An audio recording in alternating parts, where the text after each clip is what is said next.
അബൂജഹലും കാഫറായിട്ട് തന്നെയാ മരണപ്പെട്ടത്, ഈമാനോടുകൂടിയൊന്നും അല്ല. പക്ഷേ അബൂജഹലിന്റെ മരണത്തിൽ ഒരു മര്യാദയുണ്ടായിരുന്നു.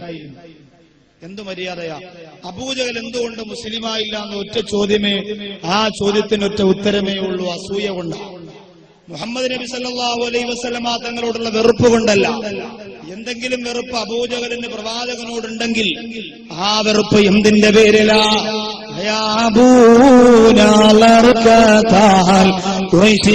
ൊത്തൊരുമിച്ചവർ പാടി അനാഥയാലിവനാണോ നബിയായി വന്നോ, ധനവും പ്രതാപവും നമ്മളിലാണ്, രാജാക്ക ഞങ്ങളിൽ പെട്ടവരാണ്, നേതാക്ക ഞങ്ങളിൽ ഉള്ളവരാണ്, എന്നീമായോ നബിയായി വന്നോ. അബൂജഹൽ അല്ലാഹുവിന്റെ റസൂലിനെ എതിർത്തത് എന്തുകൊണ്ടെന്നറിയുമോ? ഈ ലോകത്ത് ഏറ്റവും അധികം പണമുള്ളത് എനിക്കാണല്ലോ, അതുകൊണ്ട് ഒരു പ്രവാചകൻ ഉണ്ടെങ്കിൽ അത് ഞാനായിരിക്കുമെന്ന് വാശി പിടിച്ചുപോലെ അബൂജഹൽ. ഒരിക്കലും മുഹമ്മദ് പ്രവാചകനാകാൻ പാടില്ല, പ്രവാചകനാകണമെങ്കിൽ അത് ഞാനായിരിക്കണമെന്ന് വാശി പിടിച്ചുപോയ അബൂജഹൽ അസൂയ മൂത്തിട്ടാണ് നബി സല്ലല്ലാഹു അലൈഹി വസല്ലമ തങ്ങളെ പ്രവാചകനായി അംഗീകരിക്കുന്നത്. പക്ഷെ ഉള്ളുകൊണ്ട് മുഹമ്മദ് നബി സല്ലല്ലാഹു അലൈഹി വസല്ലമ തങ്ങളോട് ആർക്കൊരു സ്നേഹമുണ്ടായിരുന്നു? അബൂജഹലിനൊരു സ്നേഹമുണ്ടായിരുന്നു. അതുകൊണ്ട് അബൂലഹബ് മരിച്ചതുപോലെയല്ല അബൂജഹൽ മരിച്ചത്. അബൂജഹൽ മരണപ്പെട്ടത് ബദർ യുദ്ധത്തിന്റെ രണാകണത്തിലാണ്.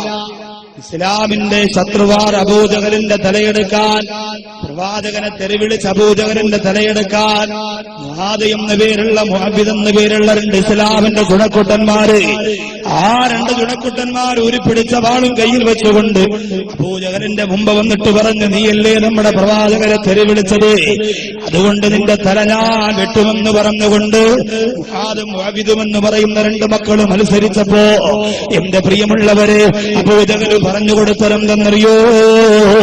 എന്റെ തല നിങ്ങൾ വെട്ടിയെടുക്കുന്നത് കൊണ്ട് കുഴപ്പമില്ല, പക്ഷേ നെഞ്ചിന്റെ താഴ്ഭാഗത്ത് വെച്ച് എന്റെ തല നിങ്ങൾ വെട്ടണേ. കാരണം മുഹമ്മദിന്റെ മുമ്പ് കൊണ്ട് വെച്ചു കൊടുക്കുമ്പോ അഭിമാനത്തോടെയാണ് അബൂജഹൽ മരിച്ചതെന്ന്, തലയെടുപ്പോടെയാണ് അബൂജഹൽ മരിച്ചതെന്ന് മുഹമ്മദ് കാണട്ടെ എന്ന് പറഞ്ഞുകൊണ്ടാണ് അബൂജഹല് മരിച്ചത്. നെഞ്ചിന്റെ താഴ്ഭാഗത്ത് വെച്ച് അബൂജഹലിന്റെ തല വെട്ടി പ്രവാചകന്റെ മുമ്പ് കൊണ്ടുവന്ന് കിടത്തി. ആ തലയെടുപ്പോടുകൂടി മരിക്കാൻ അബൂലഹബിന് കഴിഞ്ഞില്ല. എന്തുകൊണ്ട്? അബൂലഹബ് പ്രവാചകനെ ശക്തിയുക്തം എതിർത്തു. അബൂജഹൽ അത് ചെയ്തില്ല.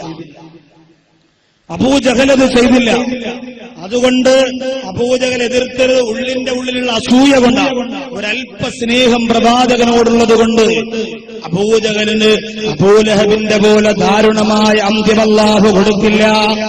അതുകൊണ്ട് ഒരല്പ സ്നേഹത്തിന്റെ നീരുറവയെങ്കിലും കാസർഗോഡ് ജില്ലയുടെ കാഞ്ഞങ്ങാട് മാണിക്കോത്തുറോസും ഒരുമിച്ച് കൂടിയ എന്റെ പ്രിയപ്പെട്ട സഹോദരങ്ങളെ, നമ്മുടെ ഖൽബിന്റെ ഉള്ളറയിലില്ലാതെങ്കിൽ ദുനിയാവും ആഖിറവും നമുക്ക് നഷ്ടമാണ്.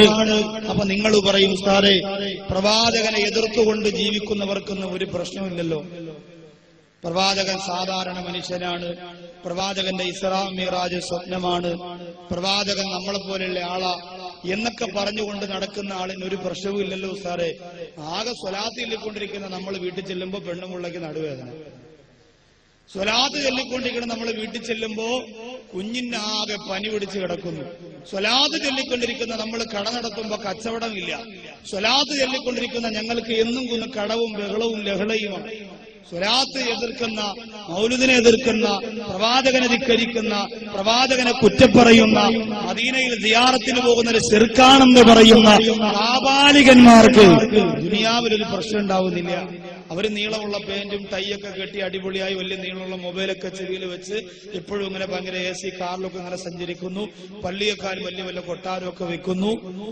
പക്ഷെ എന്ത് വിഷയം, നമ്മൾ മാത്രമേ അവർക്ക് അള്ളാഹു കൊടുത്തത് അബൂലഹബിന് കൊടുത്തതുപോലെയാ.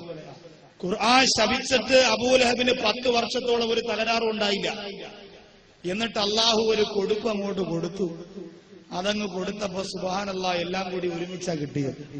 അതുപോലെ നിങ്ങളുടെ മുന്നിൽ പേന്റിട്ടുകൊണ്ട് ടൈയിട്ടുകൊണ്ട് പ്രവാചകനെയും അഹ്ലുബൈത്തിനെയും മാണിക്കോത്തുപള്ളിയുടെ പരിശുദ്ധ മഖാമിൽ അന്ത്യവിശ്രമം കൊള്ളുന്ന ഹാനാര വലിയനെ പോലെയുള്ള കാസർഗോഡ് ജില്ലയുടെ പരിശുദ്ധമായ പള്ളികളുടെ തിരുമുറ്റത്ത് അന്ത്യവിശ്രമം കൊള്ളുന്ന നൂറുകണക്കാര ആയിരക്കണക്കാര മഹാന്മാരെ കുറ്റം പറഞ്ഞുകൊണ്ട് നടക്കുന്ന ഇസ്ലാമിന്റെ തനതാര ആദർശത്തെ ചവിട്ടി തേച്ചുകൊണ്ട് നടക്കുന്ന കാബാലികന്മാർക്ക് അല്ലാഹു സുഖം കൊടുത്തത് അബൂലഹബിന് കൊടുത്തതുപോലെയാ.